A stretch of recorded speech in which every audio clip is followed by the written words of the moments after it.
Times of Manipur no kudol tamjawa talking point ming tabi bapuna po ahan rumbak tada adong host ARUNBALA taram lokjari ngasing smak koina yamna kinari ba laina ama ina santori ba coronavirus ki matang da ngasi khoi gi studio da khanana ba gidamak ai khoi gi studio da lengsin duna leriba si hamda ai gi yatlom da lebiri ba panelist asi Dr. T.I. SURESH former director Health Services Manipuri ani subada lengsin duna lebiri si Dr. BHARATI MEITRAM state epidemiologist integrated disease surveillance program Medical Directorate ni mathangda akoi ahum subada lengsin dona leibasi KI JEEVANMALA retired senior social worker ni ahum makpu khu gi studio da taram nokchari thank you aham okta khoi gi ngasi gi khoi no coronavirus sar da lakse gi ko e coronavirus ana ko mayam haji covid-19 hana khangnari ba laina asi mayam na yamna kinna ba laina amadi oiri ba ado haji manipur da yorokpo di natri adu mapu mayam na kari masi nare hana confirm tauna na ba natraga nare habi khoi kari symptom laga di khangado no hido harap thambi yam chamba kano debe ma kwa sign symptoms je ando bodi je masi maram je yamna munna khangri ba ba me ta da hai ta ra adoni ado wi chamba da khoi khang ba non symptoms ma yam du sign symptom ma yam du symptom na ko gi influenza type se lok thung bai to si type se da hai ba ti lok thung ba nose running some mild fever adu ma la ga di ko adu ga di ko na section bai thorang se adu da dum lokot pa adu once adu le ga di na ko section bai yam simple lo na common sense da adu khakta ne na ai tham jage ndu ga laina asina hajik pawda khoi gi laina je ngak thung na bagi damakta kaya am amna kai kamaina tawbiri ba ke hadu khoi health sector na khoi malamdam da kari section thawak na biru ke hadu thun mado khoi gi disease surveillance and preventive measure ma yam lawri ko komero India as well as Manipuri government na adai be mohane ne khangrai budi ai dia taw ko adu still ekhoni toro se surveillance center ma yam Manipur da mo latest taw je hai ba se taruk teret airport yaw ga ko ai di mi chang ko se pan de ge se khoi ge koi nan contact thermometer do tawr ga smai ama yenga ga fever level ta bra ai bu yeng ba center taruk airport amma te hai badi more yam chau kan center hai tare commission pa more mauge jiri ade yo kullo ni ma hai be ko amana kulda tusom ani kazong dena nambisa de amana chor champur hai male champur da behanga senzo behanga ado total tare center se se yam kan na mo che kheng sarang to ri ai badi mi arak pa ke Manipur chang pa ke ko ado to raga any suspected case ado usually this is matung na 2 weeks ti surveillance to ba hai bati kitang chingna ba lerga di ko o se isolated yam fever nu yam high organa isolated water tamba natraga na yum da anything chingna ba leba di yum da dum lerga mo na telephone ga to na hang ba khot ba ko samna dai Bangkok se loi halak pa dai samu ja koi taruk lai Bangkok de ke he hor koi matang do January da adai lak pa se koi center se airport le ma mo ri ye nge ming nung phajana pi ko form fill up toroga ko ri yum de le na mon dum ko se contact to na phone da thiraga kramai to ri kari paper le bi ko pe gora na rs se 15 days to 21 days asmai to na thi ba hai badi le hendana ba le ibrai ching na ba ro once la yo gu mo ke ba le ra na ko ba ai ko ki center da laboratory testing center da tharaga confirm to ba ado hojikti lai phobna jinim se ko se ko ki testing laboratory testing center ma oire ado na ingo da result lecture ribe moina talak pada takpir pada sorona 5 hour gum chang ye hojiki test to bada yam laina ado na yam nungai ba hana di thaba tam da atai te ma pan da pune da kai da ma pan da thaba da thaduk thajing gi matam kharmari mari changam ba ko ado hojikti 5 hours da ki jinim for pata center declarator of the Lena. Living in a quick idea of the Pajava. A power highter surveillance system. Quite low time. Mathang the quick doctor can party MEITRAM dong lak sege haji je koi international borderline the Manipur ki na section tharong lobi ri na ta jare ko am noi je sin mosumana section tharong lobi basina di koi da yamna noi jaba moi du ni ko laina se chang pa ngam moi du ni aduga koi ngasi India da kayam gam na mi yoi kayam gam so on gerge adu khara man di koi gi notice da yore e hai yorok ti hai sumaina taw ko adu simai medam kai report bi bage hak thambi ꯑꯍꯥꯟꯕꯗ ꯃꯤ ꯃꯁꯤꯡ ꯀꯌꯥ ꯅꯥꯈ꯭ꯔꯒꯦ ꯏꯟꯗꯤꯌꯥꯗ ꯁꯤꯁꯦ ꯑꯩꯅ ꯁꯤꯗꯩꯁꯤꯗ ꯍꯥꯏꯗ꯭ꯔꯤꯉꯩꯗ ꯑꯩꯅ ꯍꯥꯏꯖꯒꯗꯕꯗꯤ ꯃꯅꯤꯄꯨꯔꯗ ꯑꯩꯈꯣꯏꯅ ꯍꯧꯖꯤꯛꯃꯛꯀꯤ ꯑꯣꯏꯕ ꯑꯩꯈꯣꯏꯒꯤ ꯄ꯭ꯔꯤꯄꯦꯌꯔꯅꯦꯁ ꯍꯥꯏꯇꯥꯔꯦꯀꯣ ꯆꯦꯛꯁꯤꯟ ꯊꯧꯔꯥꯡꯁꯦ ꯑꯩꯈꯣꯏꯒꯤ ꯍꯦꯜꯊ ꯗꯤꯄꯥꯔꯠꯃꯦꯟꯅꯗꯤ ꯇꯧꯐꯝ ꯊꯣꯛꯄꯈꯩꯗꯤ ꯂꯣꯏꯅ ꯇꯧꯔꯦ ꯉꯁꯤꯃꯛꯁꯨ ꯃꯣꯔꯦꯒꯤ ꯒꯦꯠꯁꯤꯡꯁꯦ ꯂꯣꯏꯅꯃꯛ ꯀ꯭ꯂꯣꯖ ꯇꯧꯔꯦ ꯑꯗꯨꯒ ꯑꯩꯈꯣꯏꯒꯤ ꯑꯇꯩꯒꯤ ꯂꯩꯔꯤꯕꯁꯤꯡꯁꯤꯗ ꯁ꯭ꯀ꯭ꯔꯤꯅꯤꯡꯁꯤꯃ ꯑꯗꯨꯝ ꯂꯦꯞꯇꯕꯤꯗ 18 ꯖꯅꯋꯥꯔꯤꯗꯒꯤ ꯍꯧꯔꯒ ꯏꯝꯐꯥꯜ ꯑꯦꯌꯔꯄꯣꯔꯠꯇ ꯇꯧꯔꯛꯄꯅꯤ ꯑꯗꯨꯒ 30 ꯖꯅꯋꯥꯔꯤꯗꯒꯤ ꯍꯧꯔꯒ ꯉꯁꯥꯏꯒꯤ ꯁꯔꯐꯦꯁ ꯑꯦꯟꯇ꯭ꯔꯤ ꯄꯣꯏꯟꯠꯁꯤꯡꯁꯤꯗ ꯇꯧꯔꯛꯄꯅꯤ ꯑꯗꯨꯒ ꯑꯩꯈꯣꯏ ꯍꯧꯖꯤꯛ ꯐꯥꯎꯗ ꯔꯦꯄꯤꯗ ꯔꯦꯁꯄꯣꯟꯁ ꯇꯤꯝꯁ ꯗꯤꯁꯇ꯭ꯔꯤꯛ ꯑꯗꯒꯤ ꯁ꯭ꯇꯦꯠꯇ ꯂꯣꯏꯅꯃꯛ ꯑꯦꯂꯔꯠꯇ ꯂꯩꯔꯦ ꯑꯦꯅꯤ ꯇꯥꯏꯝ ꯃꯣꯏꯁꯦ ꯀꯩꯅꯣ ꯇꯧꯕ ꯑꯦꯅꯤ ꯇꯥꯏꯝ ꯑꯦꯅꯤ ꯁꯁꯄꯦꯛ ꯂꯥꯛꯄ ꯃꯇꯝꯗ ꯀꯃꯥꯏꯅ ꯌꯨꯇꯤꯂꯥꯏꯁ ꯇꯧꯒꯗꯒꯦ ꯍꯥꯏꯕꯗꯣ ꯑꯗꯨꯒꯤ ꯃꯦꯁꯤꯅꯔꯤꯗꯨꯃ ꯂꯩꯔꯦ ꯑꯗꯒꯤꯗꯤ ꯑꯩꯈꯣꯏꯒꯤ ꯁꯤꯗꯩꯁꯤꯗ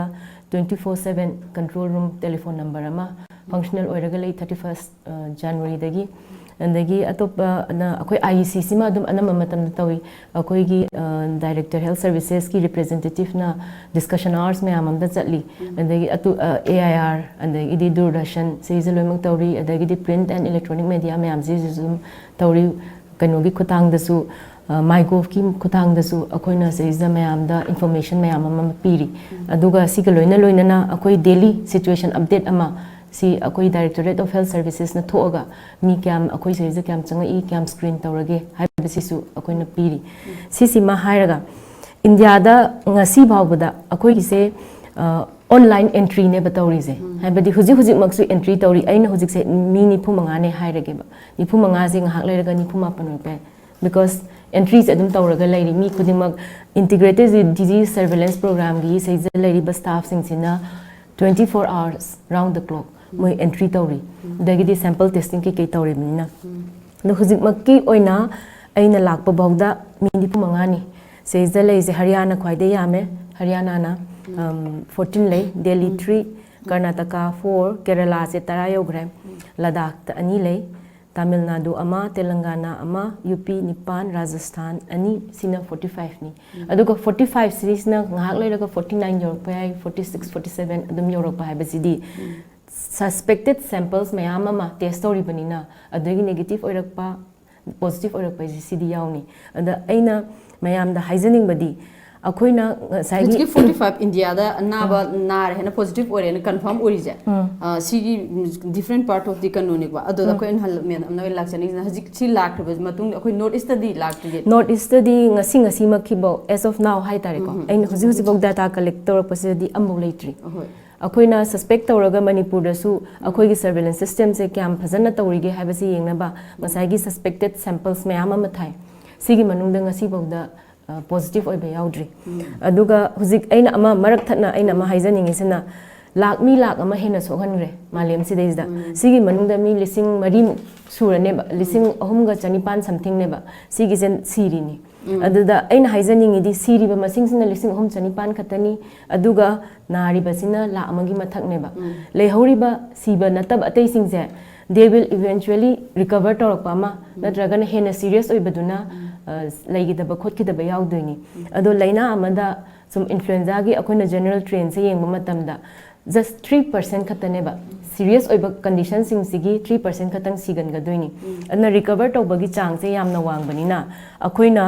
मिपाइरिबसे करिगिनो हाइबसिमा खंगदोप मथौ ताबा मिपाइरिबसे करिगिनो हाकंदा मासे अनौबा लैना अमनेबा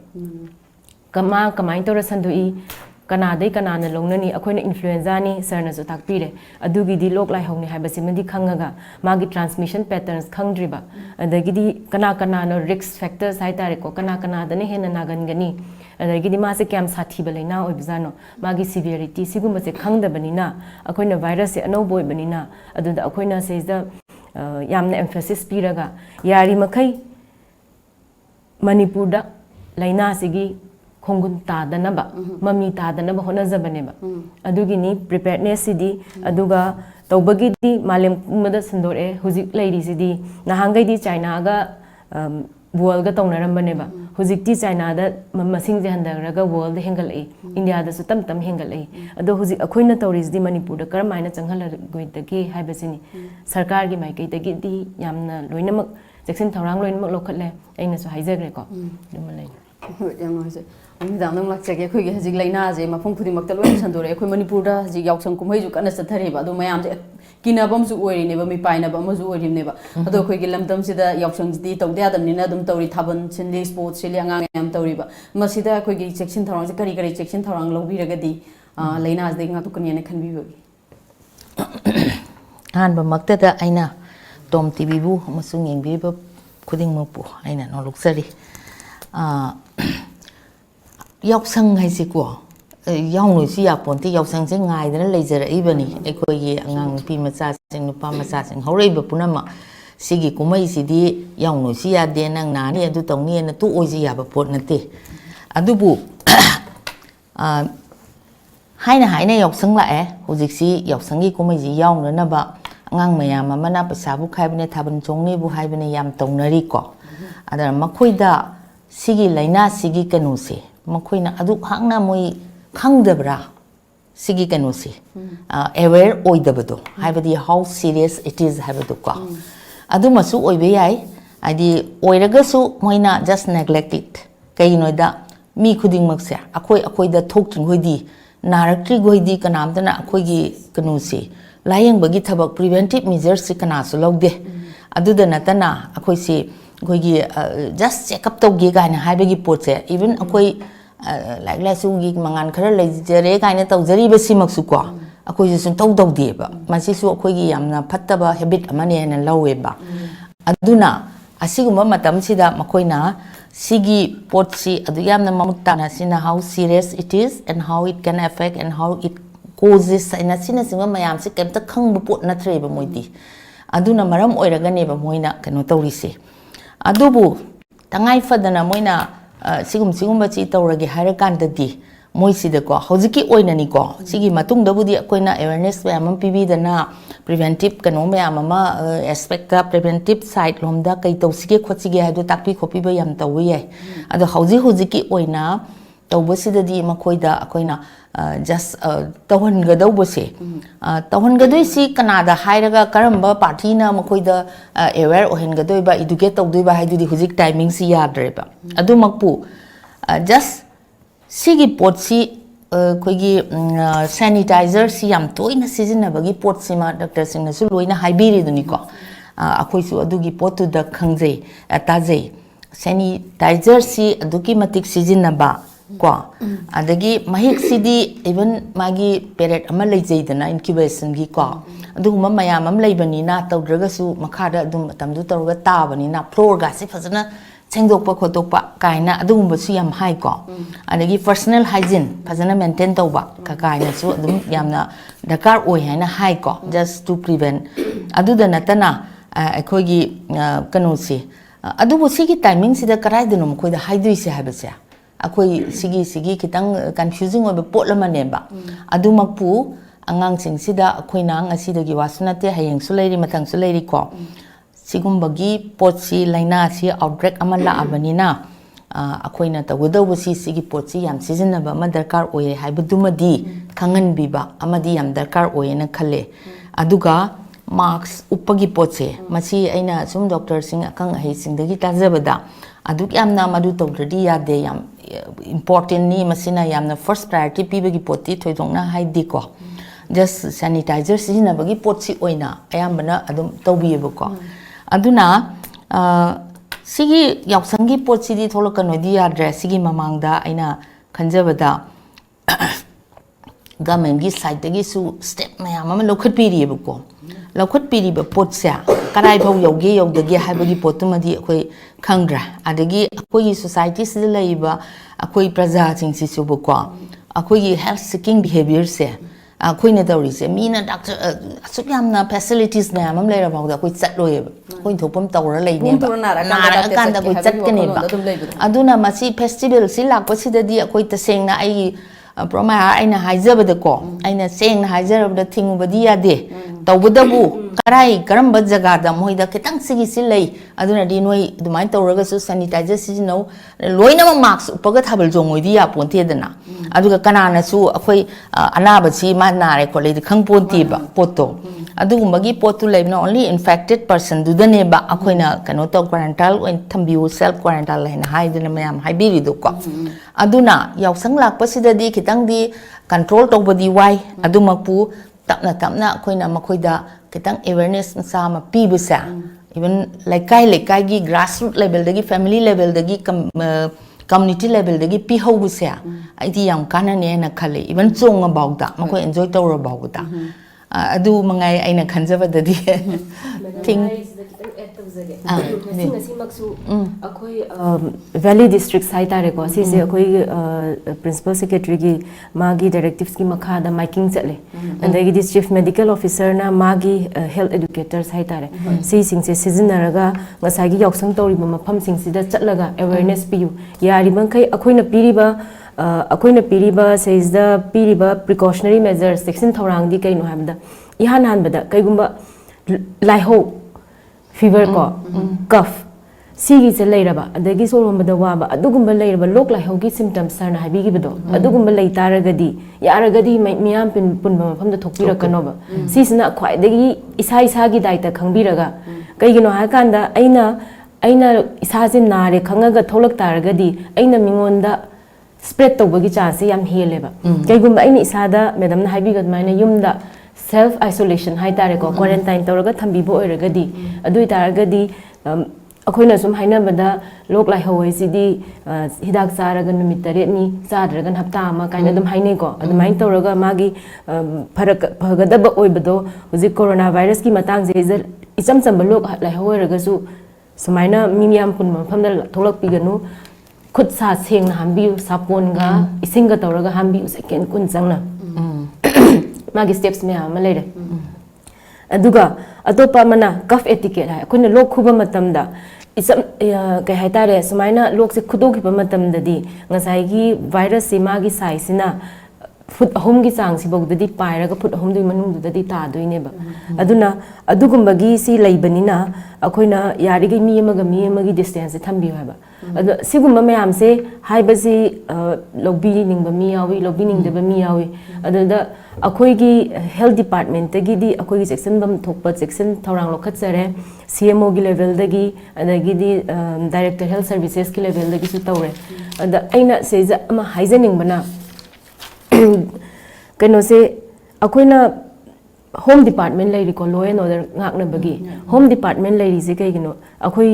अदु लेना अखोइ युमदा आई थोंग लोलगा तुम्मेबा कइगिनो हाय कांदा युमदा हुराम चंगदनबनेबा आई इसाना चेक्सन जरगनी ngасai पुलिस तो लागा थोंग लोनबियोदी हाइदे को इसाना खंगना तौदेको अदुमाइन तौदना ngapinaba lei haragasu इसाना चेक्सन थौरांग अमा हेल्थ डिपार्टमेंट की अखोइ चेक्सन थौरांग अखोइ लोखतफम थोकपा मैम लोखतजरी सी सोइदनबा छिनजरगसु इसा इसागी इथौदांग ओइना अइसे यामना कंसर्न सिटीजन अमा ओइना अइगी तौबम थोकपा करिनो अइगी सोशल रिस्पांसिबिलिटी कइनोइदो खंगबिरगा इसा इसाना नुंगदांग तुमबदा तुममदाय थोंग लोंजनबिबा दमाइना अइना तौगदबा अइगी लोक लाइहौ लेरगा मपान थोकपिदबा इसा इसु ओरगसु थोहनदबा यावसंजे जे थोहनबिदबा यावसंग थाबल यावहनबिदबा अदुइ तारगदी स्प्रेड से हंदरकनी अदुगा मी अमगा खुद पाइनरुबा खोनरबा लेरगसु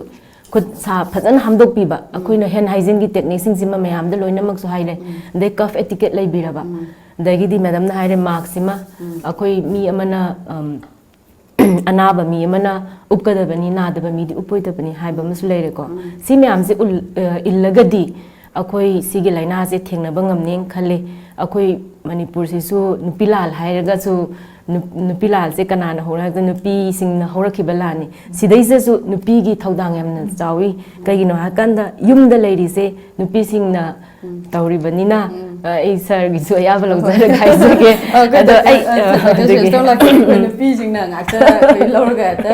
phani gaina koi mamna changthongna koi lepiba ado koi koi nupa nupi loina mak थाबन Chongba खोप दुम तौरीबा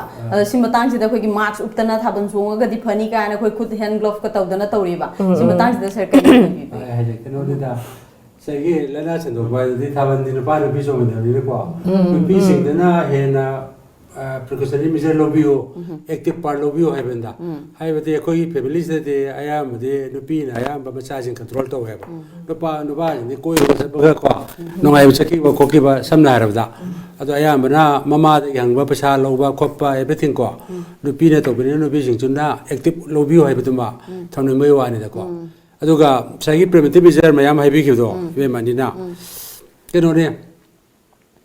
yam na samna hai da sagi duza na don togunu hai na sagi tv da kai da mayam utli to koi Manipur di yam ut pro to ba Manipur ki kya ai ju yam koi no yeng bangam jam ne ko ai yo utur piram ko ne to bo Indian tv ka di every time they over on ko ado da mon hari ba tau video na hai ba do samna da tau hai ba ki mo da sagi health worker ga doctor sing hai tare samna ha ko hospital thapuk chok ba adum ba maya masih direct contact level kamu sih mark super itu must upu hai bako adur ta adegi mo kara kari hai ni crowded area ada sel lagi ko ade mara matum da ko laina le bi san jam le dina adun adu upu hai ba adu in general tadi ai school set pa ko pa kari kara in general di mo ne mark si upter si hai bani oji ki india government ki directive se adu state da Manipur ki people dum glass ko ai ki personnel da di marks upacity loy upio hai ni thaban chong to chapu samaya yum da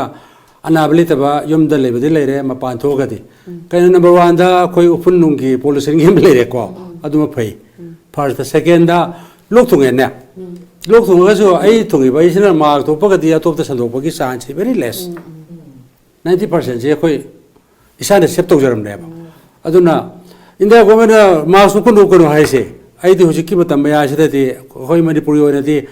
if possible ko yam tang usan te lo no we ba lo ge sam jama ma so ne koi ye ma se ma khala ni sui ko moi ibe moi ne mon khang ni sai sam jama ma sa koi 9 kari hai ba 95 to adu ki cham cham ba do adu ga dum lo ya ba ko adu khara to na du so do gi ba du jam to na repeat dum ya ba po ni ko adu pa da hai visam cham lo la hin proja to kang du so dum phar le ba atop da sandon ba do adu na coronavirus ki matang du so du na some in case karma chingna ba ga la ga so le re ba so ko adu ki preventive measures jam chaw ba khal ai personal bi ni ko adu na ai adu ma mayam ji ki tongan mai tare adu ma tham ja ge second da mo je hai se chamare ye koi kuch yam to han do ki ba sanitizer yaw der so sai be man hai ba kut sa pon ga ko cham na khar toy na hai da ba hujiki si ga na te everywhere anything to chat pam to koi ma pa chalu da te 80% ko sa pra kut ham ba ji kut 80% of the communicable disease ya asi phangi ne ba adu kut ham ba koi habit di everywhere yum ko ding mo di habit se isa khang de chu khang de nupi khang de ai khang de ko sima habit si oi ba adu ko lona na kut ham dri da ham ba so ham dri ya re di se koi mit kane koi chimban jene ko sorom bamne nose ne hom jidi yargi sopi da ba mo ne am to na inda go min directive pi se si yargi pai bi da ba ko do ma koi follow to bo yai do Manipuri ne sai ja ba do Yaoshang gi sti laibuk pa ba Manipur se koi hoji ti lai tri ne ko koi di koi na ba yang ja pil to go da se ki koi tanab da kine lai ti no need for worry ko no need for difficulty no need for kano communicable disease kano gi oira ani hai bagi ko si matang se khoi kini suklei lete khoi pakhaloi da bani to do preventive measure mayam se hoji department yam kan da district lo ne chali health education pd ko meeting da kare launari discussion da launari mayam se yam to do ne khra tabi ba adagi koi media gi be mo ne mayam jena so yari ge khra toina sandoki bai da asi lobi ga di ko ai khoi yo ne di yam phaba kano mane hena ai tham jage madam na ngasa haibigi ba haibadi khangda bazat la haiba ma haibigi ko angang mayam je anda lei sabi masa inkhal lai ba nupam sa sing je khangda badi natte ba kaigino ha kan mo yam khangi kaino whatsapp hujik tadi akoina nahangai sars kumba mers kumba matam dadi akoi whatsapp adagi di facebook se leiram deba hujik ti si su akoina laina siga loina fight tori se sigi user sing je 2 billion users na leiram ni ana moi sigi maramda loina mak thigal ini google tawraga thirini ꯈꯪꯗꯕ ꯅꯠꯇꯦ ꯑꯗꯣ ꯑꯩꯈꯣꯏꯅ ꯍꯥꯏꯅꯕ ꯑꯃꯗꯤ ꯂꯩꯗꯅ ꯇꯨꯝꯗꯕ ꯃꯤ ꯍꯧꯗꯣꯛꯄ ꯂꯨꯏꯌꯦꯗꯣ ꯑꯗꯨꯅ ꯈꯪꯅ ꯁꯤꯁꯦ ꯇꯧꯁꯟꯕ ꯑꯃ ꯌꯥꯎꯕꯅꯤꯅ ꯁꯤꯁꯦ ꯑꯩꯈꯣꯏꯒꯤ ꯏꯁꯥꯗ ꯑꯩꯒꯤ ꯁꯣꯁꯤꯌꯦꯜ ꯔꯦꯁꯄꯣꯟꯁꯤꯕꯤꯂꯤꯇꯤ ꯑꯩꯅ ꯍꯟꯖꯟ ꯍꯥꯏꯖꯔꯤꯁꯦ ꯏꯁꯥꯗ ꯑꯩꯒꯤ ꯗꯥꯏꯇ ꯀꯌꯥꯝ ꯂꯩꯒꯦ ꯍꯥꯏꯕꯁꯤꯃ ꯈꯪꯕꯤꯔꯒꯗꯤ ꯑꯩꯈꯣꯏ ꯁꯤꯁꯤꯃ ꯁꯤꯒꯤ ꯂꯥꯏꯅꯥꯁꯦ ꯁꯤ ꯆꯪꯍꯜꯂꯛꯇꯕ ꯅꯕ ꯍꯣꯠꯅꯕ ꯃꯇꯝꯗ ꯌꯥꯝ ꯊꯤꯅ ꯀꯥꯟꯅꯅꯤꯅ ꯈꯜꯂꯤꯁꯦ ꯀꯩꯅꯣꯝꯇꯪ ꯍꯥꯏꯖꯧꯒꯦ ꯕꯦꯝꯃꯀꯣ ꯖꯁ ꯅꯤꯗꯪꯒ ꯁꯨꯝ ꯑꯉꯥꯡꯒꯤ ꯁꯨꯝꯅꯤꯅ ꯉꯁꯥꯏꯒꯤ ꯁꯟꯗꯣꯛꯄꯒꯤ ꯃꯇꯥꯡꯗꯣ ꯀꯟꯇꯦꯛꯀꯤꯁꯤꯗ ꯌꯥꯝ ꯈꯤꯇꯪ ꯏꯝꯄꯣꯔꯇꯦꯟ ꯑꯣꯏꯕ ꯑꯃꯅ ꯍꯧꯖꯤꯛ ꯀꯦꯔꯂꯥꯗ ꯃꯣꯏ ꯑꯅꯧꯕ 5 ꯁꯟꯗꯣꯛꯏ ꯍꯥꯏꯔꯤꯁꯦ ꯁꯨꯃꯥꯏꯅ ꯇꯧꯕ ꯑꯩꯈꯣꯏꯒꯤ ꯑꯦꯔꯣꯄ꯭ꯂꯦꯟꯗꯒꯤ ꯀꯨꯝꯊꯔꯒ ꯑꯦꯌꯥꯔꯄꯣꯔꯠꯇ ꯁ꯭ꯀ꯭ꯔꯤꯅꯤꯡ ꯇꯧꯕꯗ ꯅꯥꯟꯊꯣꯛꯑꯒ ꯇꯧꯍꯧꯗꯕ ꯍꯥꯏꯇꯥꯔꯦ ꯆꯠꯈꯤꯕꯗꯒꯤ ꯄ꯭ꯔꯥꯏꯃꯥꯔꯤ ꯅꯠꯇꯕ ꯄ꯭ꯔꯥꯏꯃꯥꯔꯤ ꯃꯣꯏꯁꯤ ꯁꯦꯀꯦꯟꯗꯔꯤ ꯀꯣꯟꯇꯦꯛꯅꯦꯕ ꯁꯣꯝꯗꯒꯤ ꯑꯍꯥꯟꯕ ꯑꯩ ꯅꯥꯕꯒ ꯑꯩꯒ ꯊꯪꯅꯕꯗꯨ ꯅꯠꯇꯕ ꯑꯩ ꯅꯥꯕꯗꯒꯤ ꯃꯥ ꯑꯃꯨꯛ ꯅꯥꯔꯒ ꯃꯥꯒ ꯑꯗꯨꯃꯥꯏꯅ ꯃꯊꯪ ꯂꯥꯛꯄ ꯑꯗꯨꯒꯨꯝꯕ ꯁꯦꯀꯦꯟꯗꯔꯤ ꯀꯟꯇꯦꯛꯁꯤ ꯀꯩꯅꯣ ꯑꯦꯌꯥꯔꯄꯣꯔꯠꯇꯒꯤ ꯃꯣꯏ ꯅꯥꯟꯊꯣꯛꯈꯤꯕꯅꯦꯕ ꯑꯗꯨꯅ ꯑꯩꯈꯣꯏꯅ ꯆꯦꯛꯁꯤꯟꯒꯗꯕꯁꯤ ꯍꯧꯖꯤꯛ ꯑꯦꯌꯥꯔꯄꯣꯔꯠꯇ ꯇꯧꯔꯤꯕꯁꯦ ꯑꯣꯜꯔꯦꯗꯤ ꯂꯣꯏꯅꯃꯛꯇ ꯍꯥꯏꯇꯥꯔꯦ ꯌꯥꯝ ꯐꯖꯅ ꯁ꯭ꯀ꯭ꯔꯤꯟ ꯇꯧꯕ ꯃꯁꯤꯗꯩꯗ ꯃꯤꯁꯤ ꯃꯔꯛꯁꯤꯗ ꯁꯔ ꯀꯩꯒꯨꯝꯕ ꯑꯩꯈꯣꯏ ꯂꯩꯅꯥꯁꯦ ꯍꯧꯖꯤꯛ ꯏꯟꯗꯤꯌꯥꯒꯤ ꯑꯣꯏꯅ ꯃꯤ 4,443ꯁꯦ ꯅꯥꯔꯒ ꯁꯤꯈ꯭ꯔꯦꯕ ꯑꯗꯨꯒ ꯂꯩꯅꯥꯁꯦ ꯅꯥꯔꯦꯅ ꯏꯟꯗꯤꯌꯥꯒꯤꯗꯤ ꯅꯥꯗꯦ ꯅꯠ India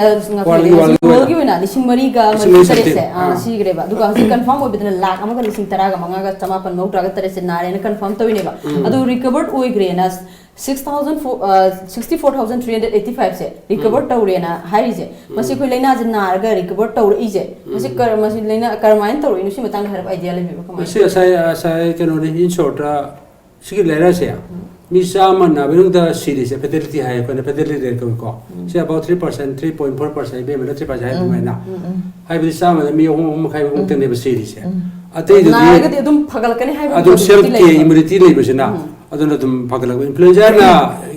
compare sigi coronavirus ke compare to matam da influenza gi na ri se series se fatality rate se 10 to 35% huwa influenza ne se the amas the only 3 to 3.5% na re har ga su hata sine hai ito sine hai lite adu ninga side ina hai je ya mana na recover tawgibas yaw mana recover tawgibas ma recover ma ya yaw ba naturally recover adu ke treatment ro to ba adu ho ji ko na the immunity system ai hai ko asam san phajaba jina just like influenza ya mana ya bani adu la yeng ma ga serious oi ba kamu duna ko gi hospitalized tawra phagat pa budi dum yawe ko adu ne uji ki siba sitabagi matang to adu yam kininga leitaba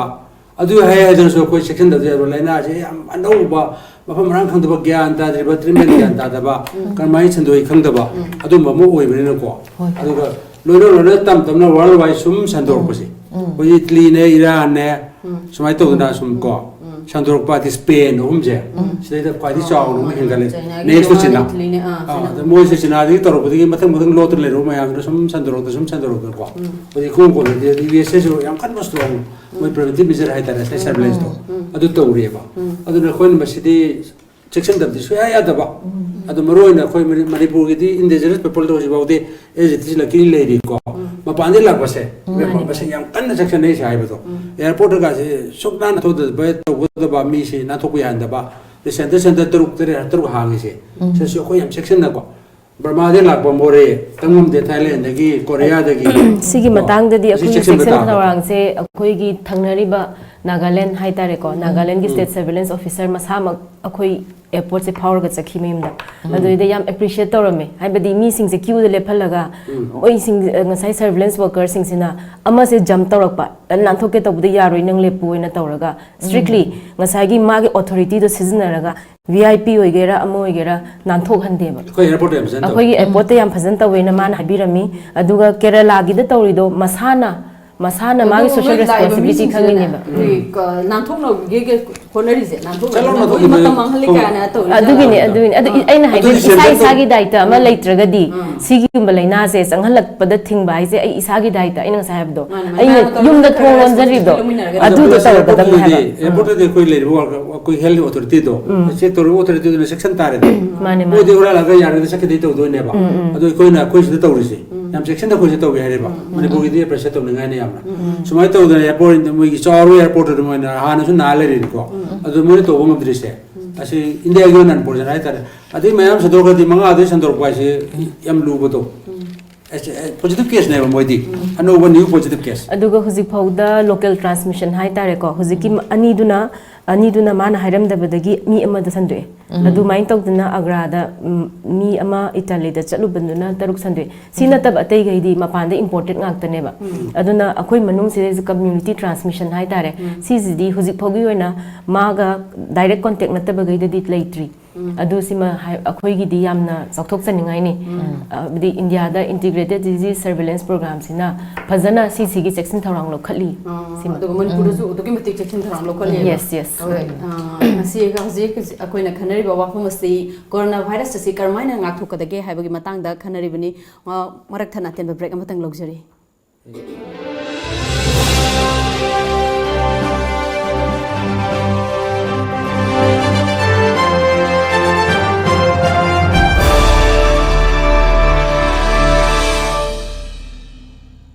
Lamjingba Cab brings you a brand new fare chart for wedding packages. Package number 1 within Imphal city area up to the range of 15 kilometers for 6 hours at rupees 1,800 only. Package number 2 outside Imphal city area ranging from 15 kilometers to 30 kilometers for 6 hours at 2,000 rupees only. Package number 3 outside Imphal city area beyond 30 kilometers for 6 hours to 8 hours at rupees 2,600 only.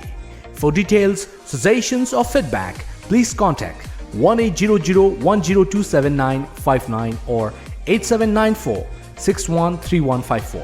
or visit our office at Nagamapal Rims Road near Nityananda Mandir.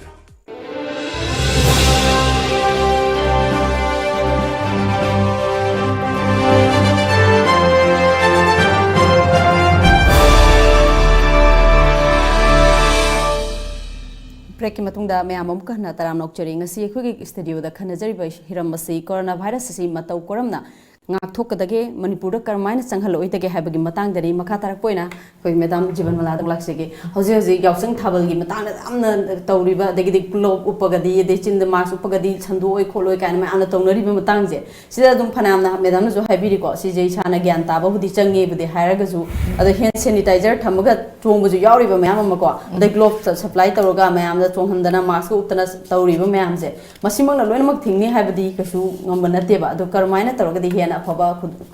oigdage habadu hathumi ngasai ibemna so habibdo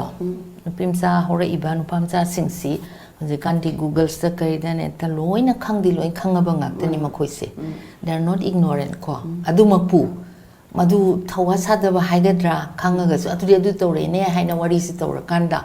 hoi kharadi precaution yam lobu su dum lei tabanate leiba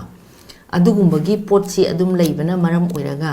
asigi laina si smai tongni si lakpani sigi consequences sini duni haraga moi akoi si smai no kano tawrage habagi pot si khan daba kainada makoi gi festival duma lakpada moina tawningi ba yawningi maduna mayam pulla kana duna he hengat ki ba haido adubu aina haijening basiko say just to preventive aspect lom da yenga ga di ko akoi se ibemna su ji akoi ni hapetana zabada ko stage se community adagi family adagi state hairana ko family dagi hana hobuse masi am important ni kai gino da family gi elder sing se hoi elder label laitaba gyan taba lai heba mayam do tanaraga cd na family state discuss tawgi pot se akoi karmai purak sige habase si laina si maramda adurga di masi nga thokna base akoi kedul sige haibna sinbagi pot lamane khana bagi pot se family gi involvement si ai yam sauna leina khanjeiba aduga even nupi macha sing kari sing se hojikandi mama mapa na haiba khotpa ka si sang ponte thaban jongdul nen chakibeda yam wai ba ai isamak ai gi isu sing leiba group ama heta lai heta du tawi si boba haina aduna masi ana hai sabani ima ipa oiba singna ibung ipa oiba singna muisu nupamcha sing su dungare ko fajana discuss tawnaraga sigi laina ji sigi outbreak si lei ngai dati sigum ba tawraga di akoi si ngathokpa ngambagi kano lei aduna tagadi adu yam serious oiba polamani ka kaina ko family da discuss tawulone education su dum pizare dana magi khara senior oiba laila su heiba su dum yawring ni na ko aduna family level sida tawbuse sisu aina pamjabada madu khara adum effective oigadra haina khanjabai wani ko at least expose tawdana bagi poni ko imung khudi mok natuna gyan taragadi aduna moisi khangragadi adu hairu busu yapo na teba adagi even community da su hojik se koina thabal chongna ba club nung mayam ama so dum encourage tawe ko aduna sin ba khot pada dugi tawe ba na thaina gi dumaina dum tawri ba even asida so koina khara break ama phana na ba gi potse sini habdo moi mayam si su khara khangan ba se ai dakar ta bra haina khali aduga nupi macha sing ke thoi mayam club na yardar di mera pai bina yardar di tok khidui ni moi si asigum bagi pot su force khara su leye ba ko aduma leira state ki haragana akoi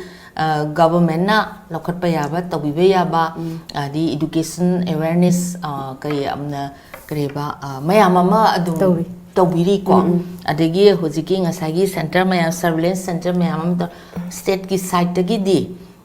tawbe abang huloi tawiri ba asigi marak se masigi ngakthokna na bagi pot mayam mama identify tawna na bagi treatment tawna bagi or anything sigi case leitana bagi maram da tawiri ba singsida ba public na support tawdragadi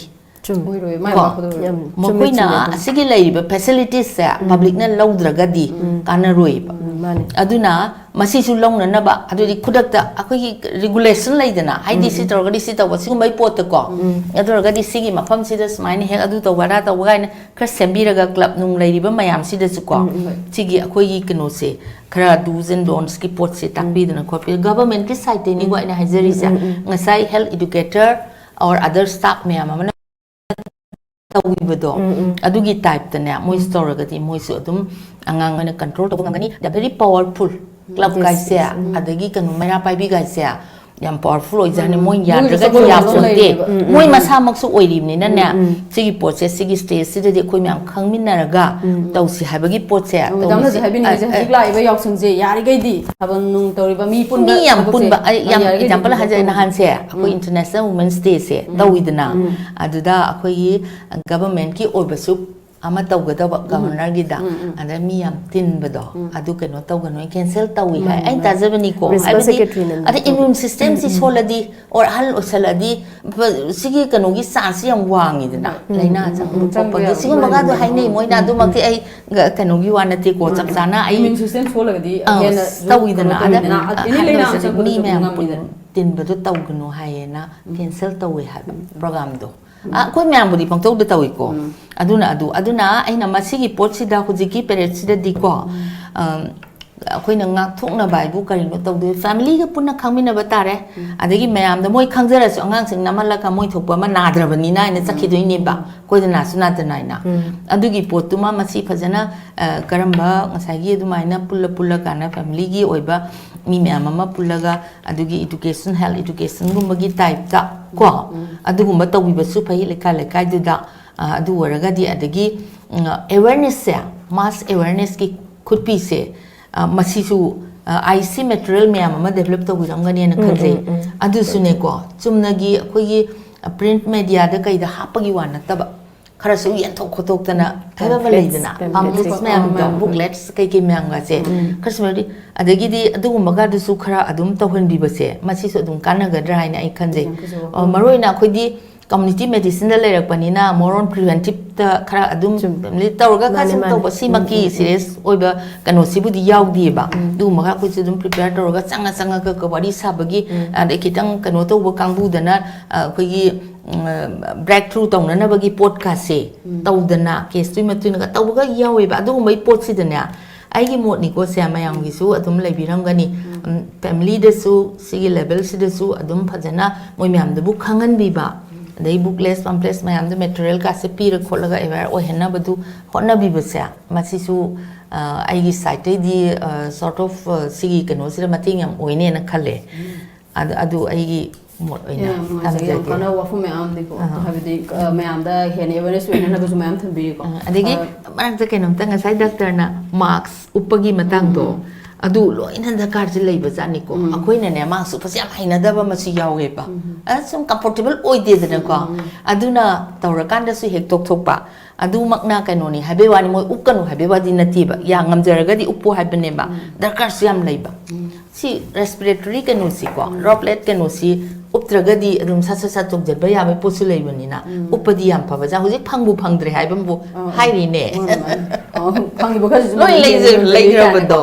ꯃꯌꯥꯝ ꯇꯧꯔꯤꯕꯅꯤ sir ꯁꯨꯔꯦꯁꯇ ꯂꯥꯛꯆꯒꯦ ꯍꯧꯖꯤꯛꯀꯤ ꯂꯥꯏꯅꯥꯁꯤꯅ ꯀꯔꯤꯒꯨꯝꯕ ꯄꯥꯛꯁꯟꯅ ꯃꯅꯤꯄꯨꯔꯗ ꯁꯟꯗꯣꯔꯛꯑꯦꯅ ꯂꯧꯕꯤꯔꯒꯗꯤ ꯁꯟꯗꯣꯔꯛꯑꯦꯅ ꯀꯔꯤꯒꯨꯝꯕ ꯁꯟꯗꯣꯔꯛꯂꯒꯗꯤꯀꯣ ꯑꯩꯈꯣꯏ health ꯁꯦꯛꯇꯔꯗ ꯂꯩꯕ ꯑꯃ ꯑꯣꯏꯅ ꯀꯔꯤ ꯀꯃꯥꯏꯅ ꯂꯝꯗꯝꯁꯤ ꯀꯟꯅꯕ ꯍꯣꯠꯅꯕꯤꯒꯅꯤ ꯐꯥꯔꯁꯇ ꯁꯨꯃꯥꯏꯅ ꯇꯧꯁꯦꯕ ꯑꯩꯈꯣꯏ ꯁꯟꯗꯣꯛꯑꯣꯏ ꯑꯩꯈꯣꯏ ꯂꯥꯛꯑꯣꯏ ꯁꯤꯕꯨ ꯅꯦꯒꯦꯇꯤꯚ ꯂꯩꯔꯤꯕꯅꯦꯀꯣ ꯑꯩꯈꯣꯏ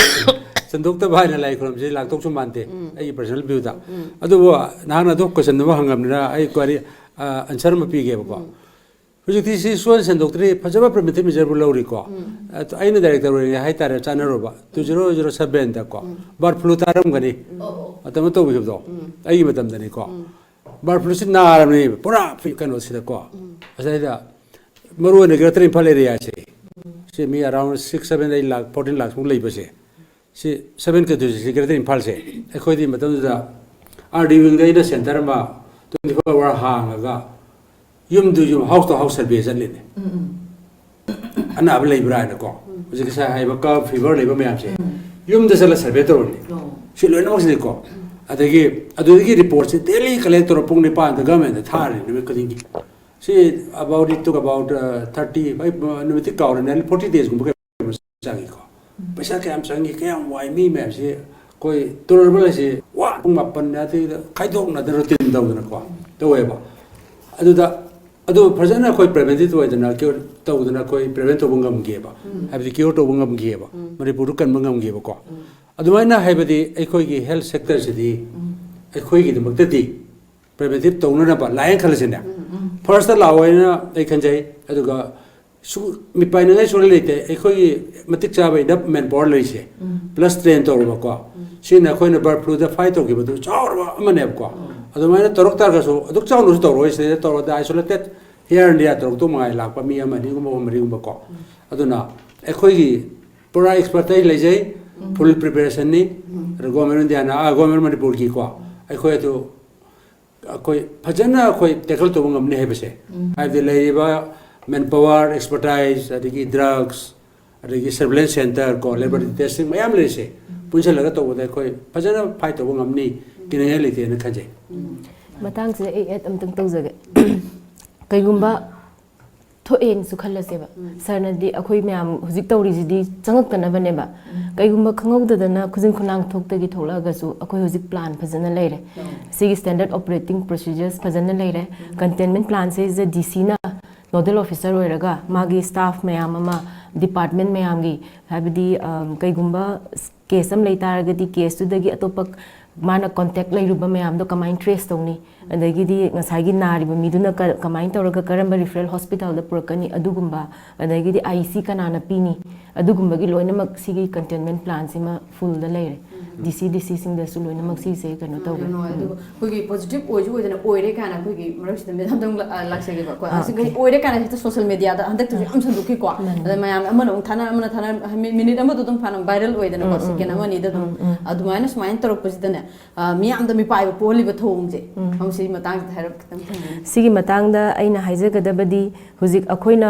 ꯑꯩ ꯉꯁꯥꯏꯁꯨ ꯍꯥꯏꯖꯈ꯭ꯔꯦꯀோ ꯐꯥꯏꯠ ꯇꯧꯔꯤꯁꯦ ꯂꯥꯏꯅꯥꯁꯤꯗꯪ ꯅꯠꯇꯦꯕ ꯑꯅꯧꯕ ꯚꯥꯏꯔꯁꯁꯦ ꯁꯤꯗꯪ ꯅꯠꯇꯦ ꯑꯩꯈꯣꯏꯅ we are going to fight against 2 billion WhatsApp and Facebook users ꯁꯤꯃꯁꯨ ꯑꯩꯈꯣꯏꯅ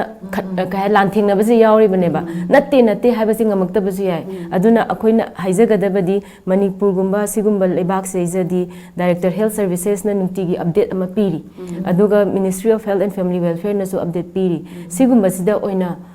ꯀꯩꯅꯣ ꯇꯧꯕꯤꯌꯨ ꯊꯥꯖꯕꯤꯌꯨ ꯑꯗꯨꯒ ꯍꯦꯛꯇ ꯋꯥꯠꯁꯑꯦꯞꯇ ꯀꯩꯗ ꯁꯤꯗ ꯁꯔꯀꯨꯂꯦꯠ ꯇꯧꯕ ꯃꯊꯪꯗ ꯃꯤ ꯑꯃꯗ ꯐꯣꯔꯋꯥꯔꯗ ꯇꯧꯔꯛꯄ ꯁꯤꯁꯤꯡꯗ ꯊꯥꯖꯕꯤꯒꯅꯨ ꯑꯗꯨ ꯅꯠꯇ꯭ꯔꯒꯗꯤ ꯑꯩꯈꯣꯏꯅ ꯇꯧꯔꯤꯕ ꯑꯩꯈꯣꯏꯅ ꯂꯧꯈꯠꯆꯔꯤꯕ ꯆꯦꯛꯁꯤꯟ ꯊꯧꯔꯥꯡꯁꯤꯗꯩꯁꯤꯗ ꯃꯥꯅ ꯀꯩꯗ ꯈꯨꯃꯥꯡ ꯆꯥꯎꯁꯤꯟꯍꯟꯕ ꯉꯝꯃꯔꯣꯏ ꯏꯝꯄꯤꯠ ꯇꯧꯔꯅꯦꯕ ꯍꯥꯏꯕꯗꯤ ꯁꯁꯄꯦꯛꯅꯤꯒ ꯍꯥꯏꯔꯒ ꯃꯌꯥꯝꯁꯤꯅ ꯑꯣꯝꯁꯤꯟꯗꯅ ꯈꯣꯠꯆꯤꯟꯗꯅ ꯇꯧꯕ ꯈꯣꯠꯄ ꯃꯌꯥꯝ ꯑꯃ ꯂꯩ ꯇꯥꯔꯒꯗꯤ ꯑꯗꯨꯅ ꯑꯩꯈꯣꯏꯅ ꯇꯧꯒꯗꯧꯔꯤꯕ ꯄ꯭ꯔꯣꯁꯦꯁꯇꯨꯗꯩꯗ ꯊꯤꯟꯊꯍꯟꯒꯅꯦꯕ ꯑꯗꯨꯗꯨꯃ ꯍꯥꯏꯖꯒꯦ ꯑꯗꯨꯒ ꯍꯧꯖꯤꯛꯀꯤ ꯑꯣꯏꯅꯗꯤ ꯑꯩꯅ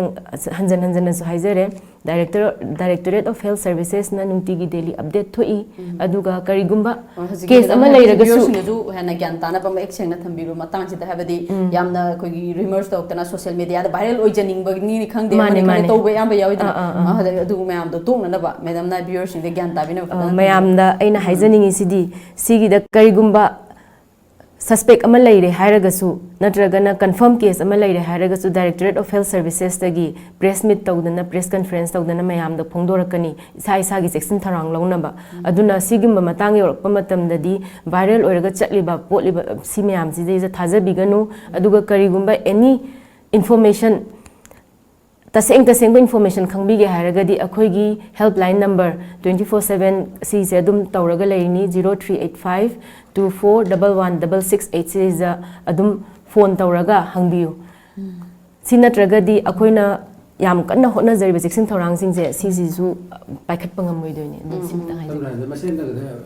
to ja to ge ben ba samra da pero da disease surveillance center ki nodal center ma directorate service ori se Manipur gi ne ha ko aduna sina haibado adu every day thoiba press release kangde ma kangde whatever thoisia sina officially na lobiba atei na thokpa ategi tonga sandok pidaba atei na tapwa viral lo mayam se masi lobidaba adu specifically uji be mara sai tokiba anharmu ama tokiba oirega na positive oirega haigibado aina ta khangjabo da medical director ki ambulance na Geneva rims ta thamuraga mami haibra ka nom hai ko na trebe ma aduga lakpana paw positive ore ne ta sandoki ba adu press conference ka do ko gi rims na ma thoki bu man ma le adaina thamningi di center di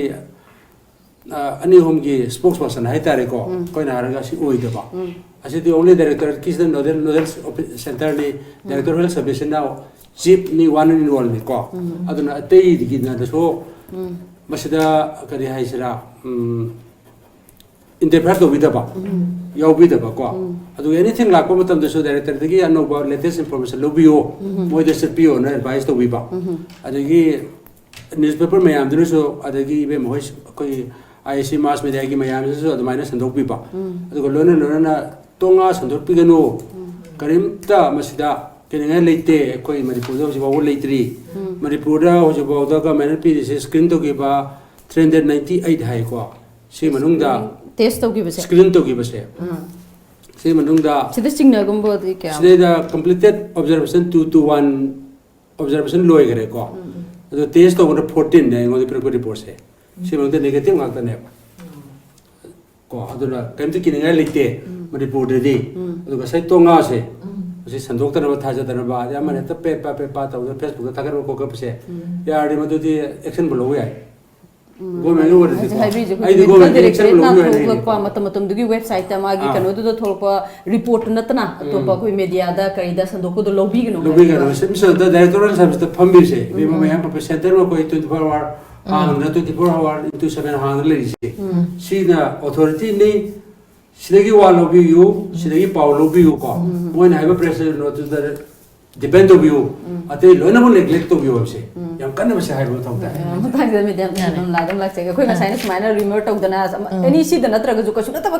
ki samu ga ju le ta viral oi dana ado si mata ga me dam kai mo le bi bagi koi masi heta viral oi bagi pot se masi yamna phataba id keno ni kari hai ni aga masi phataba pot sak amani mafam rang khangdana pangi de iraga hekta tawbase duga karigumba sometimes masigi kanaba kharasu lei irubasigi haibadi smai dawna tawre hadi precautions se henna lorakpa maybe ma punishment piba or mangonda action loba adugumba pot di karai box magena hangba yai adung haktang dugi de aduma pot lama lakudagi action amadi tawra idana koina adu yam kanna maduma tawgadabani haibadi nate ko in haizari se adugi pot su leidi lei adumakpu masi koi social media gi pot se masi kano yam tawi kharadina doctor na habibado adumaina ne famrang khangdana idana bagi pot se warning gumbado adu su khara adum tawiba phai aduga moina su yamna authorized authentic oiba potu na tragadi moina irakpa matamda adugumbai action lawni haibana singba ꯑꯗꯨꯒꯨꯝꯕꯒꯤ ꯄꯣꯠꯀꯥꯁꯦ ꯈꯔ ꯑꯗꯨꯝ ꯊꯝꯃꯒꯗꯤꯕ social media ꯑꯗꯨꯃꯛꯄꯨ authentic ꯑꯣꯏꯗꯦ ꯃꯥꯅꯦ ꯃꯤꯁꯌꯨꯁ ꯇꯧꯗꯗ authentic ꯑꯣꯏꯕ ꯑꯣꯏꯗꯕ ꯍꯥꯏꯕꯁꯤꯗꯤ ꯀꯩꯅꯣꯒꯤ ꯋꯥꯅꯤ ꯑꯗꯨꯃꯛꯄꯨ ꯄꯥꯎꯗꯣ ꯃꯥꯅ ꯈꯇꯪ ꯃꯤ ꯑꯃꯅ ꯍꯦꯛꯇ ꯄꯥꯈꯠꯇꯅ ꯀꯩꯒꯨꯝꯕ ꯑꯃ ꯀꯩꯅꯣ ꯇꯧꯕꯗ ꯃꯥꯅ ꯏꯕ ꯈꯨꯏꯗꯣ ꯄ꯭ꯔꯖꯦꯟꯇꯦꯁꯟ ꯃꯑꯣꯡꯗꯁꯨ ꯈꯨꯏꯗꯁꯨ ꯂꯩ ꯍꯥꯏꯕ ꯑꯗꯨ ꯇꯧꯔꯦꯅ ꯏꯕꯒꯤ ꯃꯍꯨꯠꯇ ꯁꯤꯒꯨꯝꯕ ꯑꯃ ꯁꯨꯃꯥꯏꯅ ꯇꯧꯕꯗ ꯑꯩꯅ ꯁꯨꯃꯥꯏꯅ ꯇꯧꯕꯗ ꯆꯤꯡꯅꯕ ꯑꯗꯨꯗꯨ ꯍꯥꯏꯔꯗꯤ ꯀꯩꯁꯨ ꯀꯥꯏꯗꯦꯗꯅ ꯅꯍꯥꯟꯁꯤ ꯈꯕꯔꯗ ꯁꯁꯄꯦꯛ ꯑꯃ ꯁꯨꯃꯥꯏꯅ ꯇꯧꯔꯦꯅ ꯏꯕꯗ ꯃꯌꯥꯝ ꯆꯪꯗꯅ ꯍꯨꯞꯆꯜꯂꯛꯑꯦꯕ ꯑꯗꯨꯒꯗꯤ ꯁꯁꯄꯦꯛꯅꯦ ꯍꯥꯏꯕꯗꯒꯤꯗꯤ ꯍꯟꯊꯈ꯭ꯔꯦꯕ ꯃꯤꯁꯤꯅ ꯑꯦꯇꯦꯛ ꯇꯧꯔꯛꯏꯕꯅꯤꯀꯣ ꯑꯗꯨꯒꯨꯝꯕꯒꯤ ꯄꯣꯠꯀꯥꯁꯤ ꯌꯥꯝ ꯂꯩꯌꯦꯕ ꯑꯗꯣ ꯈꯨꯏꯗꯁꯨ ꯂꯩ ꯍꯥꯏꯗꯤ ꯀꯩꯒꯨꯝꯕ ꯂꯩꯅꯥ ꯑꯃꯒꯤ ꯃꯇꯥꯡꯗ ꯃꯥꯅ ꯀꯩꯒꯨꯝꯕ ꯆꯤꯡꯅꯕ ꯂꯩꯕ ꯀꯩꯗꯧꯕꯗꯣ ꯑꯗꯨꯒꯤ ꯄ꯭ꯔꯖꯦꯟꯇꯦꯁꯟ ꯃꯑꯣꯡꯗꯣ ꯑꯗꯨꯒ ꯃꯥꯅ ꯁꯨꯃꯥꯏꯅ ꯇꯧꯗꯅ ꯑꯃ ꯐꯪꯉꯦ ꯍꯥꯏꯅ ꯈꯨꯏ ꯑꯃ ꯏꯕꯒ ꯈꯦꯠꯅꯩ ꯍꯥꯏꯕ ꯑꯗꯣ ꯑꯗꯨꯃꯛꯄꯨ ꯃꯁꯤ ꯌꯥꯝꯅ ꯐꯕ ꯄꯣꯠ ꯅꯠꯇꯦ ꯌꯥꯝ ꯆꯦꯛꯁꯤꯟꯅ ꯈꯟꯊꯔꯒ ꯏꯕꯤꯕꯗꯤ ꯐꯩ ꯀꯩꯅ ꯄ꯭ꯔꯖꯥꯗ ꯏꯝꯄꯦꯛꯇꯣ ꯅꯦꯒꯦꯇꯤꯞ ꯌꯥꯝ ꯆꯠꯀꯜꯂꯦꯕꯁꯦ ꯑꯗꯨꯒꯤ ꯄꯣꯠꯇꯨꯃꯁꯨ ꯑꯩꯅ ꯈꯟꯖꯕꯗ ꯃꯁꯤ ꯈꯔ ꯆꯦꯛꯁꯤꯟꯅ ꯃꯈꯣꯏꯗ ꯑꯦꯛꯁꯟ ꯐꯥꯎ ꯂꯧꯕ ꯌꯥꯏ ꯍꯥꯏꯕꯒꯤ ꯄꯣꯠ ꯗꯣꯛꯇꯔꯅꯁꯨ ꯊꯝꯕꯤꯕꯗꯣ ꯑꯗꯨꯒꯤ ꯄꯣꯠꯇꯨꯁꯨ ꯑꯗꯨꯝ ꯀꯩꯅꯣ ꯇꯧꯕꯤꯕꯗꯤ ꯐꯩ ꯑꯗꯒꯤ ꯂꯩꯕ꯭ꯔꯥ ꯈꯪꯗ꯭ꯔꯦ ꯀꯩꯅꯣꯝꯇꯪ ꯍꯥꯏꯖꯍꯧꯒꯦ ꯉꯁꯥꯏꯒꯤ ꯑꯩꯅ IC ꯃꯦꯗꯤꯀꯦꯜ ꯗꯤꯔꯦꯛꯇꯣꯔꯦꯠꯅ ꯑꯦꯋꯦꯔꯅꯦꯁ ꯃꯌꯥꯝ ꯑꯃ ꯀꯩꯅꯣ ꯇꯧꯗꯅ ꯇꯧꯕꯗꯣ ꯄꯕ꯭ꯂꯤꯛ ꯄ꯭ꯂꯦꯁꯁꯤꯡꯁꯤꯗꯅꯦ ꯁꯄꯣꯖ ꯍꯧꯖꯤꯛ ꯀꯨꯝꯍꯩ ꯐꯤꯌꯣꯡꯁꯨ ꯌꯥꯝꯅ ꯍꯧꯔꯝꯗꯥꯏ ꯀꯩꯗꯧꯕꯗꯀꯥꯁꯦ ꯈꯤꯇꯪ ꯍꯦꯛ ꯊꯦꯠꯂꯕ ꯂꯥꯎꯔꯕ ꯈꯣꯠꯂꯕ ꯑꯗꯨꯒꯨꯝꯕꯗꯨ ꯈꯤꯇꯪꯕꯨ ꯑꯩꯗꯤ ꯀꯥꯟꯅꯒꯗ꯭ꯔꯥ ꯍꯥꯏꯅ ꯈꯜꯂꯦ ꯀꯩꯅꯣꯗꯒ ꯂꯥꯎꯊꯣꯛꯏ ꯐꯣꯟ ꯇꯧꯕꯗ ꯍꯧꯖꯤꯛꯇꯤ ꯀꯩꯅꯣꯗ ꯂꯥꯎꯔꯛꯑꯦ ꯍꯥ ꯑꯗꯨꯒꯤ ꯇꯥꯏꯞꯇꯒ ꯈꯤꯇꯪ ꯀꯣ ꯍꯥꯏꯗꯤ ꯁꯤꯒꯤ ꯄꯣꯠꯁꯦ ꯂꯩꯔꯤ ꯍꯥꯏꯕꯗꯣ ꯃꯣꯏꯁꯤꯡꯗꯨꯗꯅꯦ ꯁꯨꯝ ꯆꯠꯃꯤꯟꯅꯍꯟꯅꯕ ꯑꯗꯨꯅ ꯆꯦꯛꯁꯤꯟꯕ ꯗꯔꯀꯥꯔ ꯂꯩ ꯍꯥꯏꯕꯗꯣ ꯑꯗꯨꯒꯤ ꯄꯣꯠꯇꯨꯃꯁꯨ ꯈꯔꯕꯨ ꯐꯕ꯭ꯔꯥ ꯏꯟ ꯄ꯭ꯔꯦꯛꯇꯤꯀꯦꯜꯗ ꯑꯩꯅ ꯁꯨꯝ ꯈꯟꯖꯕꯩ ꯋꯥꯅꯤꯀꯣ ꯁꯨꯃꯥꯏꯅꯁꯨ ꯇꯧꯏ ꯊꯥꯕꯜ ꯆꯣꯡꯕꯁꯦ ꯊꯥꯕꯜ ꯆꯣꯡꯗ꯭ꯔꯤꯉꯩꯗ ꯍꯧꯗ꯭ꯔꯤꯉꯩꯗ ꯍꯥꯏꯕꯗꯤ ꯀ꯭ꯂꯕ ꯑꯃꯅꯗꯤ ꯁꯤꯟꯗꯣꯏꯅꯤꯗꯅ ꯀ꯭ꯂꯕꯁꯤꯡꯁꯤꯅ ꯊꯥꯕꯜ ꯆꯣꯡꯕ ꯍꯧꯗ꯭ꯔꯤꯉꯩꯗ ꯊꯥꯕꯜ ꯆꯣꯡꯕꯒꯤ ब्रेकता थाबल चोंग मतुंगदा हाइबदी कोरोना वायरस की मरमदा कमायना चेक्सन थौरांग लोखत्कदगे हाइबदो अदुदुमा सुम हाइबिरगदी सिमसु यामना मतेंग पांगनेना खले अदगी अयुक्तसु यावसंगी स्पोर्ट्स सिमदी पुरा लेपोइदि हाइबदी याररोय अदुना यावसंगी स्पोर्ट्स अयुक्ता मी कौथोकपसे मी कौथोइदनको अदु मतमदुदा सिगी चेक्सन थौरांग सिसिंगसे तौबियु युमदा लोक लाइहौ लेबा मी ओरगदी थोकपिरकनु अहनसिंग अगांगसिंग थोकपिरकनु अदुगा सिसिंगसे खुसा हांबियु सिगुंबा मयाम से हाई तारगदी अखोइना अखोइगी ओइना हाइबदी प्रिकॉशनरी मेजर्स लौबसेजा मयाम अखोइगी लोकल क्लब्स अदे और मेरा भाई भी सिंग अखोइगी अखोई सपोर्ट हाई तारेको अखोइगी लानमी ओइना सिजनरबा अदा स्माइना तौबिनबा सिजु हाइजनिंग अदु याम कानानेना आई खंजे होय अदुगा ngसाइगी रिमर्स याम संदुरइजे थिंगनबा नत्रगा मसानाबदी ज्ञान तादन तैनेबा मसे कोइ थिंगनबा लाइङाक्तगदि कै कै तहनिंग लेबगे लाइङाक्ता हाइबबु कनोदो तौरगदी मधु तौबया खरे हाइनी वार्निंग पीबा खोटपा मा तौबा अदुगुमदु तौरगदी तोखिद्रा खरा थिंगबसे अदुगुमगी पोट तौबिबा याय सरकारना अदगी कनोनीगा काइना फाबा खोटपसु याव अदुबुदि खरा हेंजनबनी फाबा यावबदो अदुगा मसी खंगदेने गवर्नमेंट की साइड तगी को पाउलाना संदोकपा मीदु सिगुम तौबा याय खोटपा याय सिना चिंगबा प्रजादा किहनबदो को थ्रेट अमा पीबा सिना चिंगबगी पोट सिदने खरा अदुसु तौगनी हाबगी पोट अमदि लैबदि फबनी मसाई हाबिरिबा इदना खोतना तौबदुदा को सोशल मीडिया रे समाई तौरपदो मदुना कैगुंबा अदु ओइरमदत्रा अदुना मेन मान तादना पाउसे इरकनु हाइबना चिंगबा को फोंगकनु हाइबना चिंगबा मदुना याम काइगदौबगी पोत लागदी अदुगुंबगी पोतो एक्शन खरदी तौद्रदी अदुम हेता तौइदना अदु तौबिबदु कानगद्रा हाइना खंजे आइगी मोता मेम पार्टी दम लक्से कोइ जिजिक मैमना कोइ पाउसु ngakletana yaureko koigi sizinagada marks nung man hen yonjali adagi di hand sanitizer phangdre kana sukma problem ma'am ama koi praja ma'am da awaba ma'am piriba simatang di health sector da leiba wama oina kai kai section da kamaina taroga di si phani kana khanbi bage have the sigi problem je marks worus pesa hen yonjali adagi sanitizer phanganda ba ma'am da wan badu सिगिसे मयामदा अकीबा मसु लैगिबा हाइबदी mask उपगा hand sanitizer से सिजनरगा अइसे हेक्ता नाबसिदगी कलनी हाइबगी मास्क सिना अखोइदा हेक्ता सुम हाइजरबदा it gives a false sense of security हाइबदी अइसे मास्क उपगदी ए नार रोयन खनबनेबा अदुना मयाम सिदा इज द मास्क उपगदबनी सि हाइबगी वखन अमा लैगिबसिना mask Sidi ngसाइगी anaba miduna natragana anaba mi ma seba tawragadi sigatangna upkadabani haibasima mayamde aware oiragadi adugi hoarding do leireba hujikta akoi ban tawdore hargadi thum leisalo thaw leisalo haibagi habit ama leibanina sida so dum leigani simadi akoina phanyam hairagasu keno tawra adui taragasu mask se kanana upkadabano adagi di hand sanitizer nataba khut se saponna isingna tawraga hamagadi si virus sing se dum si chamthokpi be yai habasima hen aware oihanba ma si zu kano akoigi local sigi tv channel sing sina hen haibiragadi mayam de hen aware oiraga adugumba sing zu phane na khali aduga huziki mayam akoigi hoarding tawriba dagidi tangnaga yoliba CCD ai isagi imungda thol akanda da khangani haibadi poto ai anabam leira kanda aina ngasai tangna yoluriba poto adudo kaigumba aigi seasonal dai da leira oidoineba darka leira kanda di aduna yaragadi siguma sisu tawbidaba sima sage do ki be na mama hen bai se so tawe latest na arang na han power mal gajeba ta moitra tru lo ka do tra intra tra lo ko pharmacy license ka kre go government na action lo ba hoi aduna kuch de su ko kan be helagadi warning ma pi tare yelimi am thi ba dum yai dana ko mayam changdra prajana thangde police na thangde medical gi department ni thangde akoi jo adugi facilities leyeba aduna moy de strictly warning toroga mas ma man hen yon ba yaroi yolagdi penalty tawdana ngi license ka kani plus license ka putandana penalty su dum pi ba yaiba under direction course de ke makhada aduna adum warning je ya matang jina khoi losla poina ma sumaina hena yoli je simba mayam sida khoi lengak te kai ta honing bele bibage adu jo hai to moy de warning ma pi der ko behaning warning pi raga ate state so example dum pi be gaja ba to UP government to khrise kai se sumai to na khoi na we have khoi government na I believe government means koi medical department ni makha dani ko ko ni da ke yol pharmacy me am je moi me am je koi right lay no ki license ka pung ami plus penalty to pung ami aduna koi yar masi yon gabi no yon ganu ana warning mo notification go every pharmacy ya marati chama chamu chani chom chama gi wani ko adu tha do kana ne ne khale amen yon bagi se warning ka di warning ye ben mane social media gi do bi ma antang point tang ko social media da to iba pot si akoina mana iba pot to just warning hoina hana pibi ba pam kai no habada just mai to re ma to kari no hana mangon da gi su akoina mangon da kari no nana iba mo se kadai no mana explain to jana na bagi clarify to ne por su adora kadi mangon da su matung da mo salam hajan da di elgen yamna aggress over hengalak na khang khangi dor kani khangam de bu jik che hada to we haba o mi na post ama thagala ga zu kari bonam ki thagali no do ana na je sem bra krai wong sin khole habe pot to sort of adi matung da di ma bu su atum phajana council ka bu ya ra hajudi yamna krai bhawana na authentic oiba kano news to have du khangdana to bu tar ga di singum singum si to we ai khot we have do khan thau ha gi pot to ayam da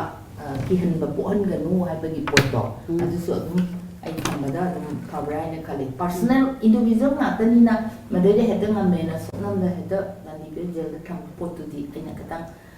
hamada di to ban janing da ba adumak handaki matang se tawgre medical directorate ti kanana tawrino habasi makhangak padagi kaukhatlaga aduga phajana akoina wari sanaraga magi site tagi su magi site tare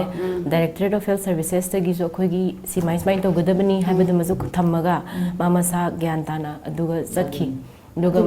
yam responsible ni magi mama sana su lale su haizare aduna seiza akoina punishment ti lokhatte doi taraga su kari dobagi mana tawruino habado adumadi akoi su khangdokna badi honari tung da di morning mane adana to mana to pira abadina adugi body man trend kino mada approach so use amjai yam no je asi ku gi study da link chindona khanari ba hiram si preventive measures to combat covid-19 mayam na su koi lady ba club organization mayam na su yoksang thabal chomu matam da yari ge koi section tharang lobiu club na su awareness mayam pibi duna koi gi yari ge mi pulhan dana ba section tharang lobiu hai ba hiram asiga loina nang asiga damakta talking point mi ang tabi ba puna mapu kurum bari